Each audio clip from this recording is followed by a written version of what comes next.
Hey guys, Michael here, and today we're starting a new series on anxiety. Today I wanted to do something a little different though. Instead of having everything scripted out with points that I want to hit, I wanted to just talk to the camera and explain why this series is something that's important to me and what my experience with anxiety has been. Growing up, I didn't think of myself as an anxious person. I didn't really have a lot of experience with anxiety until the last few years, with the big transition from living at my parents' house to the year I spent in Chicago on my own, and then moving back and now trying to put things in place to get married sometime soon. Honestly, just in this past year or two, I've felt more anxious than any other time in my life, which isn't what I expected, as I'm also closer to God than I've been any other time in my life. The things I get anxious about are the things that I think a lot of people feel anxious about.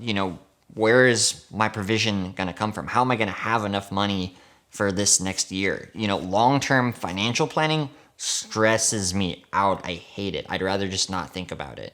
Originally, this anxiety series was going to just be one video in the previous series, the emotion series. I was just going to do a video on fear and then a video on anxiety right after that. But as I was doing research and studying for the video, I began to realize that anxiety was a lot more complicated than I had originally thought. And I felt like it deserved its own series. I didn't think I could take an honest look at it in just 5 minutes.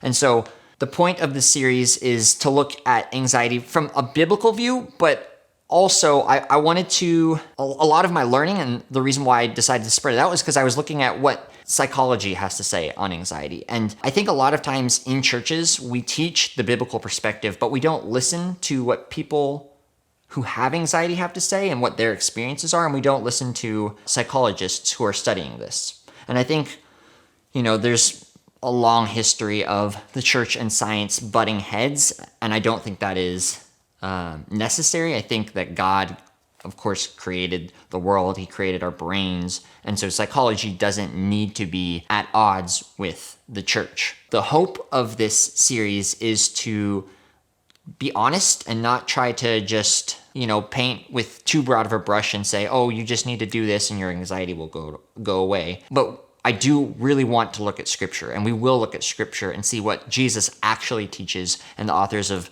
Scripture actually teach on anxiety, with the hope that we as Christ followers can live in the way that God designs us to and to flourish, because He doesn't want us to live in anxiety. He doesn't want you or me to let anxiety steal our contentment for today and our joy looking towards the future. And so if that sounds interesting, I encourage you guys to subscribe. The first video starting next week is about inviting God into our anxiety. And so I'll see you guys then.